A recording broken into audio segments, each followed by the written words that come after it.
नमस्कार।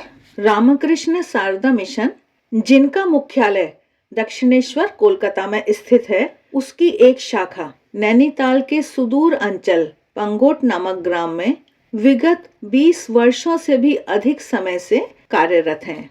12 जनवरी को स्वामी विवेकानंद जी के जन्मदिन के उपलक्ष्य में यहाँ पर प्रतिवर्ष एक मनोहारी सांस्कृतिक कार्यक्रम का आयोजन किया जाता है। आइए देखते हैं इस वर्ष के कार्यक्रम की झलकियां।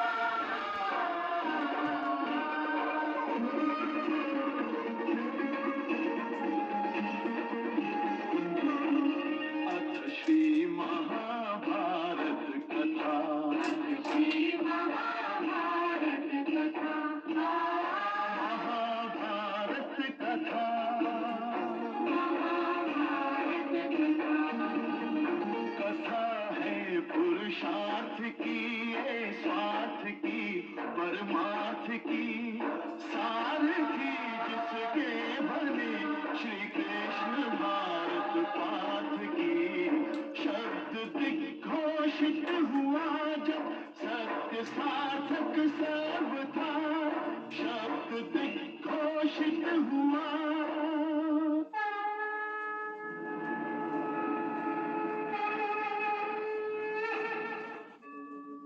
यदा यदा हि धर्मस्य ग्लानिर्भवति भारत अभ्युत्थानम् अधर्मस्य तदात्मानं सृजाम्यहम् परित्राणाय साधूनां विनाशाय च दुष्कृताम् धर्म संस्थापनार्थाय संभवामि युगे युगे। मैं द्रोणाचार्य से धनुष बाण की विद्या सीखने आया हूँ। निशाचर आपके पुत्र होकर चोरों की तरह आचरण करते हो, मेरे आश्रम में मेरी आज्ञा के विरुद्ध प्रवेश लेते हो। मैं चोर नहीं हूँ, मेरा विश्वास कीजिए गुरुदेव। गुरुदेव, गुरुदेव मैं केवल अपने शिष्यों का हूँ। मैं तुम्हारा गुरुदेव और ना ही तुम मेरे शिष्य कभी बन पाओगे। तुम वापस जा सकते हो निशाचर पुत्र। क्षमा कीजिए गुरुदेव, जब तक आप मुझे अपना शिकार नहीं लेते, मैं यहाँ से कहीं नहीं जाऊंगा।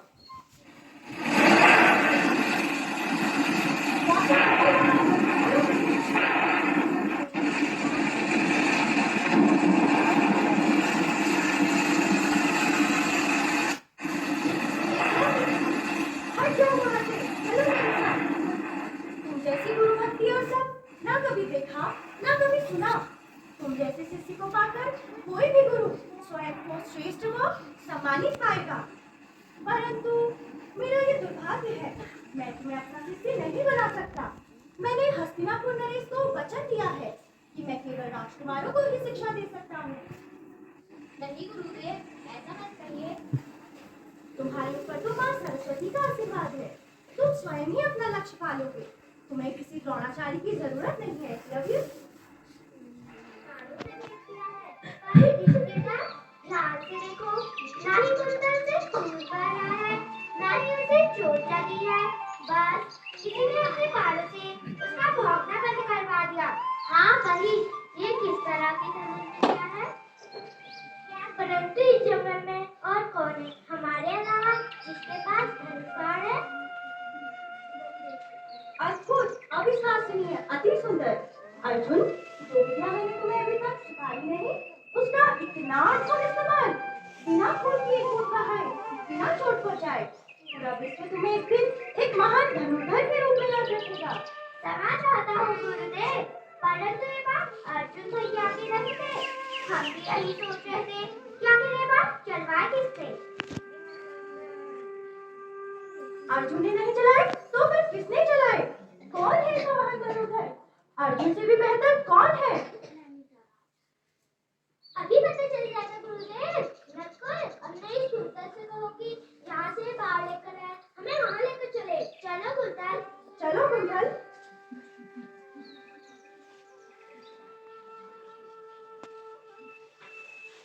कौन है वहाँ? सामने आओ।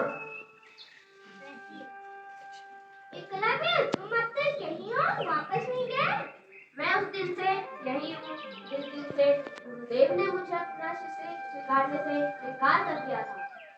अच्छा, तो तुम तब से यहीं थे? गुरुदेव के मना करने के बावजूद भी छल से धनुर्विद्या सीख रहे थे? मैंने छल से कुछ नहीं सीखा, मैंने उसी प्रकार से विद्या प्राप्त की। हस्तिनापुर नरेश महाराज, धृतराष्ट्र की जय हो। आचार्य, आपके सबसे लगता है कुमारों के प्रदर्शन के लिए रंगभूमि तैयार है। जी महाराज, और हस्तिनापुर की जनता भी अपने राजकुमारों के स्वागत के लिए आतुर है। मुझे पूर्ण विश्वास है कि राजकुमारों का यह प्रदर्शन हस्तिनापुर को गर्वित करेगा। निश्चित रूप से गंधार, नरेश, शकुनी।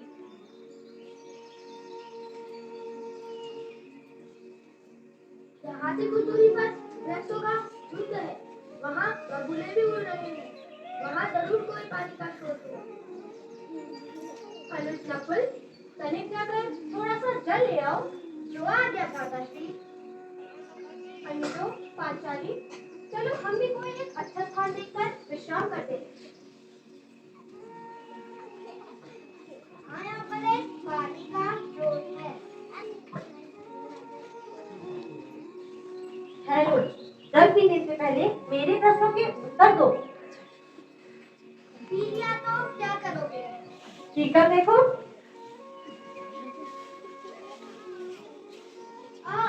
ये मेरे साथ क्या? अनुज सहदेव, जरा जाकर देखो तो। नकुल को तो अब तक आ जाना चाहिए था। जो आज्ञा बड़े भैया। क्या हुआ नकुल? नकुल? अरे यहाँ पर तो पानी सावधान, मेरे प्रश्नों के उत्तर दिए बिना तुम ये जल नहीं पी सकते। मेरे साथ क्या हो रहा है? अर्जुन, मुझे चिंता हो रही है, कहीं कोई दुर्घटना तो नहीं हो गई? आप चिंता न करें देश। अरे यहाँ तो पानी है, मगर मेरे भाइयों को क्या हुआ? सहदेव, सहदेव, नकुल, नकुल, किसने मारा मेरे भाइयों को? सामने आओ हत्यारे, सामने आओ। इनकी हत्या मैंने की है द्रोणशिष्य अर्जुन। क्या बिगाड़ा था इन्होंने तुम्हारा? ये सरोवर मेरा है और इन दोनों ने मेरे रोकने के पश्चात भी इस सरोवर का जल पीने का अपराध किया है। वे लोग प्यासे थे।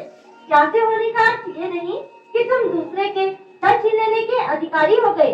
यदि तुम्हें जल चाहिए तो पहले मेरे प्रश्नों के उत्तर दो, वरना तुम्हारी भी वही दशा होगी जो तुम्हारे इन भाइयों की हुई। जल और पवन पर हर प्राणी का अधिकार होता है, इसीलिए मैं इस सरोवर पर तुम्हारा अधिकार स्वीकार नहीं करूंगा। मैं तुम्हारे प्रश्नों के उत्तर दिए बिना ही स्वयं जल्दी पीऊंगा और ले भी जाऊंगा। ये क्या हो रहा है? प्रिय, अर्जुन को तो अब तक अनुजों के साथ लौट जाना चाहिए था। मैं अभी देखता हूँ बड़े भैया। नकुल, नकुल, क्या हुआ मेरे भाइयों को? सामने हत्यारे, सामने आ। क्या तुम मेरे भाइयों के हत्यारे हो? हाँ, और यदि तुमने भी मेरे प्रश्नों के उत्तर दिए बिना मेरे जल को हाथ लगाया तो तुम्हारी भी यही दशा होगी। मैंने मेरे जल पीकर यह सिद्ध करूंगा कि इस जल पे तुम्हारा कोई अधिकार नहीं है। फिर मैं इन हत्याओं का तुम्हें दंड दूंगा। ये क्या हो रहा है? पांचाली, तुम यही प्रतीक्षा करना। उठो अर्जुन, क्या हुआ तुम्हें? उठो नकुल, उठो। सहदेव, क्या हुआ तुम्हें? उठो। इन सब पर ना ही कोई चोट का निशान है, ना ही कोई विष का प्रभाव। जो कुछ भी है इस जल में ही है, जिसने मेरे भाइयों की ऐसी दशा कर दी है। ठहरो, जल पीने से पहले मेरे प्रश्नों के उत्तर दो। कृपया आप मुझे ये बताइए कि आप वसु आदि मरुत प्रधान नेताओं में से कौन है? मैं यक्ष हूँ। मैंने ही तुम्हारे इन महान तेजस्वी भाइयों की ये दशा की है। मैंने इन सबको रोका था, परंतु ये संभाली गई। यदि तुम्हें भी जल चाहिए तो पहले मेरे प्रश्नों के उत्तर देने होंगे। आप प्रश्न कीजिए, मैं प्रयास करूंगा। पृथ्वी से भारी क्या है? पृथ्वी से भारी माता है। आकाश से ऊंचा कौन है? पिता। आकाश से भी ऊंचे होते हैं। पवन से अधिक तीव्र गति किसकी होती है?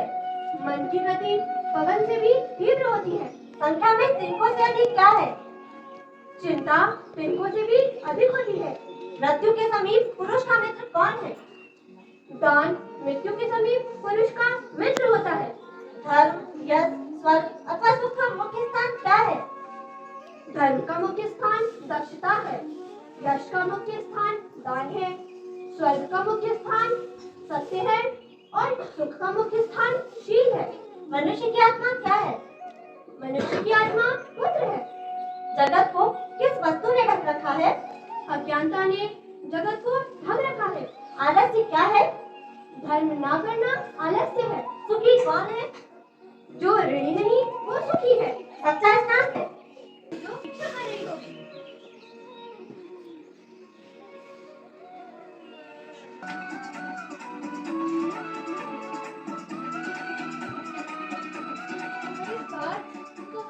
पहले मैं आया हूँ। अच्छा तो आप भी आए हैं, परंतु मैंने पहले पार्थ को देखा।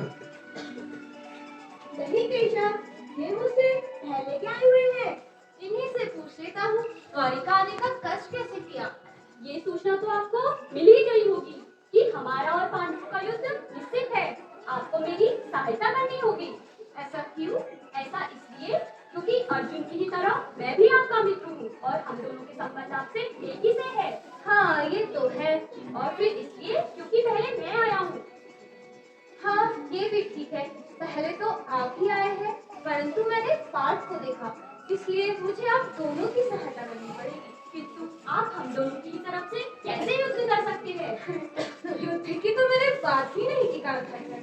मैंने तो बस ना कहा कि मुझे आप दोनों की सहायता करनी पड़ेगी। अब एक और मेरी नारायणी सेना, दूसरी ओर मैं, केवल मैं, निहत्ता, शस्त्रहीन। रणभूमि में शस्त्र भी नहीं उठाऊंगा। अब प्रश्न ये है कि मारने का अधिकार किसका है? मुझे, क्योंकि पहले मैं आया हूँ। नहीं, पहले मारने का अधिकार पार्थ का है, क्योंकि यह आपके अनुज है। तो बताओ पार्थ, मुझे लोगे या मेरी नारायणी सेना? मैं नारायणी सेना की सहायता मांगने नहीं आया था वासुदेव। मैं तो आपसे सहायता मांगने आया था। मुझे नारायणी सेना नहीं चाहिए। फिर से सोच लो पार्थ। नारायणी सेना अर्थात लाखों कुशल सैनिक, सैकड़ों घोड़े, हाथी, और दूसरी ओर मैं, केवल मैं, निहत्ता, शस्त्रहीन। मुझे फिर भी आपका साथ चाहिए। निहत्ते वासुदेव को चुना, मूर्ख अर्जुन। हाँ हाँ हाँ हाँ हाँ। आनंद आ गया सखी, अब जाके मेरी भूख मिटी है। जरा बताओ वो समस्या क्या थी? सखा, वो महर्षि दुर्वासा। प्रणाम महर्षि। कल्याण हो पंचाली। महर्षि आप बैठिए ना, आपकी शिष्य ने एक संदेश दिया था कि भोजन। क्षमा करना यज्ञसेनी, अब हम भोजन नहीं कर पाएंगे। हमारा पेट भर चुका है। कष्ट के लिए क्षमा चाहता हूँ। प्रणाम ऋषि दुर्वासा। प्रणाम वासुदेव। क्या आप द्रौपदी को आशीर्वाद नहीं देंगे ऋषिवर? अवश्य। इतने प्रेम भाव से सत्कार करने वाली देवी द्रौपदी को मैं एक विशेष आशीर्वाद देना चाहता हूँ। हे सूर्यदेव, मुझे अपना अक्षय पात्र प्रदान करें, जिसे मैं देवी द्रौपदी को दे सकूं, जिससे उन्हें वनवास में कभी भी अन्न का अभाव न हो और मां अन्नपूर्णा सदैव उनके साथ रहे। ये तो आपका बहुत बड़ा उपकार है महर्षि। अब हमें वनवास में कभी भी अन्न की कमी नहीं होगी। अच्छा वासुदेव, मैं चलता हूँ। चलो शिष्य। अच्छा तो सखी, मैं भी चलता हूँ। प्रणाम। हाँ तो सर, राजमहल ले जाने का प्रबंध कीजिए। जी महाराज, हम सैनिकों को कह देंगे। हमारे पिताजी नहीं लौटे अभी तक, उन्हें आने में काफी समय है। देवी, क्या मुझे आपका परिचय मिल सकता है? प्रणाम, मैं यहाँ की मछुआरे वटराज की पुत्री हूँ, सत्यवती। ये मेरी सहेली कनिका है। क्या आप अपने पिताश्री को बुला सकते हैं? मुझे उनसे कुछ बात करनी है। अवश्य। पिताश्री, पिताश्री महाराज आपसे मिलना चाहते हैं।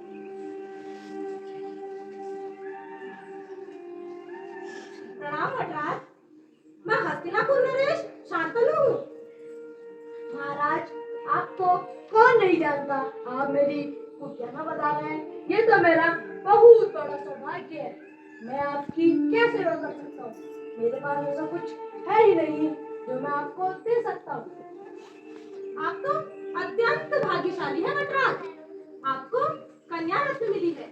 हाँ, ऐसी अद्भुत सुंदरता, ऐसी देवी स्वरूप प्रतिमा मैंने आज तक नहीं देखी। हाँ, ये तो है कि मुझे इतनी सुंदर वो गुणवान पुत्री मिली। वटराज, मैं आपसे एक विनती करना चाहता हूँ। आप तो महाराज हो, आप बस आज्ञा कीजिए। मैं सत्यवती को रानी बनाना चाहता हूँ। ये तो मेरे लिए स्वप्न जैसा है कि कुटिया में रहने वाली मेरी पुत्री अब रानी बनेगी। हाँ, वह बहुत खुश रहेगी। महाराज, परंतु आपसे एक विनती है। निश्चिंत होकर कहिए वटराज। राजमाता, लेकिन सुना है आपका एक योग्य पुत्र है देवव्रत, और आप उसका जल्द ही राज्याभिषेक करने वाले हैं। हाँ, वो योग्य है और जल्द ही उसका राज्याभिषेक भी होने वाला है। परंतु आप निश्चिंत रहिए वटराज, मैं एक बार अपने दायित्व से कह जाऊं, फिर सत्यवती महारानी बनकर रहेगी। राजमाता तो वह होती है ना महाराज, जिसका पुत्र सिंहासन पर बैठे, दूसरी तो दासी बनती है। और हस्तिनापुर में दासी बनकर रहने से अच्छा है कि वो भी अपने पिता की तरह मछली पकड़कर शेष जीवन बिताए। जब जब देवव्रत की पत्नी हस्तिनापुर आएगी तो मेरी बेटी की क्या स्थिति होगी महाराज? क्या स्थिति होगी उसके पुत्रों की? वो तो हस्तिनापुर के सिंहासन के चाकर बनकर रह जाएंगे। बड़े वृक्ष के नीचे छोटे वृक्ष पर क्या घास भी नहीं उगती है महाराज। परंतु वो योग्य है और वो कभी भी अपनी माता का अपमान नहीं करेगा। लेकिन मैं चाहता हूँ कि मेरी बेटी सत्यवती ही राजरानी बने। हाँ, वो महल में बहुत सुखी रहेगी। मैं मजबूर हूँ महाराज, मैं ये प्रस्ताव स्वीकार नहीं कर सकता। ये तो आपकी शंका है वटराज।